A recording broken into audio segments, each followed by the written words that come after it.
butang na na. Kamo taga-tubod, taga-buoy, kita ba mong Edgar nga tuliid og nilakwan? Kaya ba mamudaan nga hinatag nas Ginoo? Dili man ang importante ng nilakwan, ang importante ang dughan ni Edgar Chato wa magkiang para sa katawhan.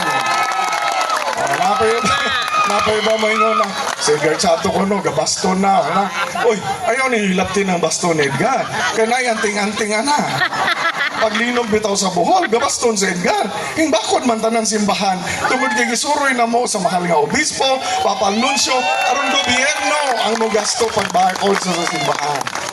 Mao na paglinom bitaw, nabalik tanan ang buhol, paspas kaming tubo ang atong ekonomiya. Baston may puhunan, kaya di man yung kalakaw si Edgar Glibot tugwa magbaston. Ha? Di ba ang buhol hapit magubot kay abot agabusayap? Dito sinabangga, inumdo mo? Nahadlok ta tanan, nalisang ta diri pa ag ASEAN Convention sa Panglao. Unya diha ag mga busayap dito sinabangga. Lupad si Edgar ang helikopter, tikang si helikopter, perting lisura kay hapog mo ng helikopter. Sus pagtugpa pa sinabangga sa napo kay kamaisan may gitugpaan. Unya di man tupong na kamaisan bugdo-bugdo man. Perting lisura gahawid og baston, gahawid og tao, pero nalinaw ang buhol bisan sa panahon ni Edgar Chato.